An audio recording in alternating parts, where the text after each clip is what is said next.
Voilà, donc là on est dans le premier axe de notre formation, une formation donc, qui va être, comme je l'ai dit dans l'introduction, une formation générale. L'objectif c'est de vous donner une vision un peu d'ensemble sur le milieu du vin et pour vous permettre de ne pas être juste dans le discours telle bouteille, telle région. D'être capable d'avoir cette possibilité, si c'est nécessaire, d'avoir une vision un peu plus large. Et vous verrez par rapport aux interlocuteurs, ça va être quand même bénéfique, ça va vous permettre de vous crédibiliser.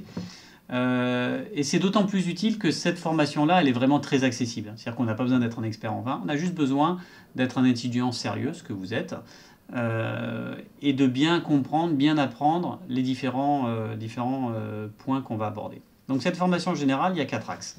Le premier axe, c'est l'histoire du vin. Le deuxième axe, c'est les grandes régions du vin. Le troisième axe, c'est les cépages. Et le quatrième axe, c'est la notion de vinification et de mettre en parallèle avec la qualité. D'accord ? Donc on va commencer par le premier axe. Le premier axe, c'est l'histoire du vin. Donc l'histoire du vin, et c'est particulièrement vrai pour nous qui sommes français, c'est quelque chose qui est très important parce qu'elle s'inscrit dans notre patrimoine. Le vin est présent sur le territoire depuis très longtemps.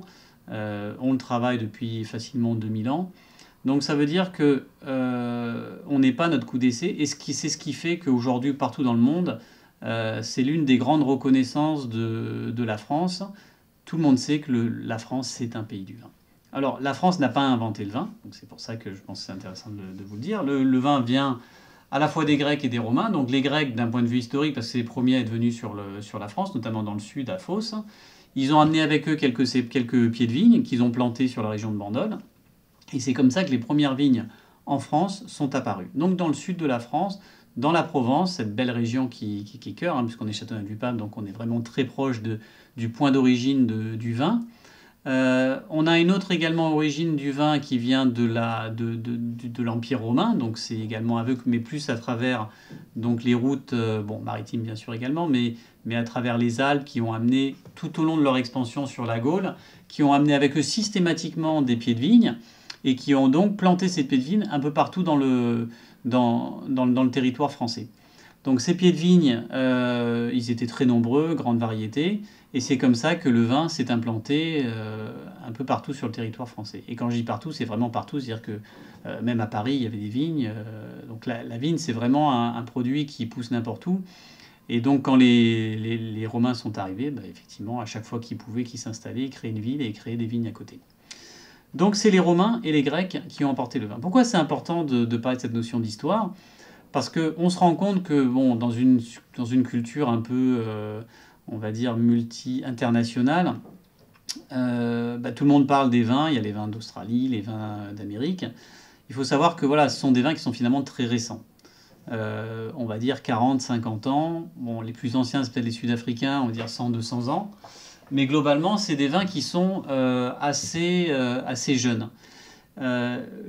Faire de la qualité, ça demande du temps, ça demande de l'expertise, et vous allez comprendre pourquoi les 2000 ans sont bien utiles pour faire ce qu'on appelle de la qualité. Il est certain que le fait d'avoir, nous, cette profondeur historique, c'est un élément déterminant dans la qualité. Alors pour nous, c'est pas forcément un argument très fort, puisqu'on vend que des vins français, mais dans votre culture générale, sachez quand même que voilà, si on est bon en tant que pays de viticole, c'est qu'on a la force et la chance d'avoir un passé, une histoire dans le vin qui est très longue, qui remonte à très loin, et qui fait qu'aujourd'hui, les vins qu'on a sont le résultat d'une très très longue histoire. Alors c'est à ce moment-là, en général, que j'aime bien parler de Darwin. Darwin, il avait une théorie qui disait que les espèces qui se sont développées se sont adaptées en fonction de leur environnement. Et le principe, c'était que seules les espèces les plus résistantes ou les plus adaptées survivaient. Je dirais que le vin, c'est pareil. Il faut partir du principe, et c'est pour ça que l'histoire elle est intéressante, parce que ça vous donne des arguments sur les régions, pourquoi il y a telle région. Il faut savoir que dans l'histoire donc, de la France, du vin, il y en avait partout. Donc à partir du moment où les Romains sont arrivés, ils en ont mis un peu partout en fonction de leurs besoins. Et aujourd'hui, quand on regarde la carte, on en a sur beaucoup d'endroits, mais vous noterez quand même une grande sélection. C'est-à-dire qu'il y a des endroits qui se sont privilégiés, qui se sont expertisés, qui sont beaucoup plus forts dans le vin. La vallée du Rhône, par exemple, le Bordeaux.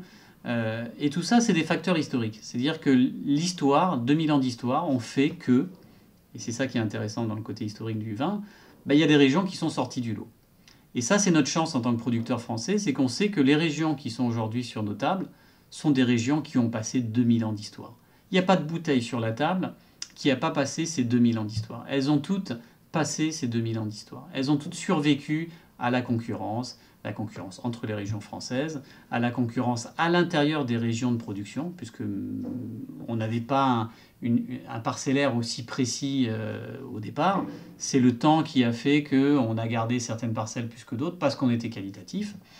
On a également, avec le temps, sélectionné des cépages qui se sont avérés plus adaptés à certaines régions qu'à d'autres. Donc on va en reparler tout à l'heure sur la notion de cépage.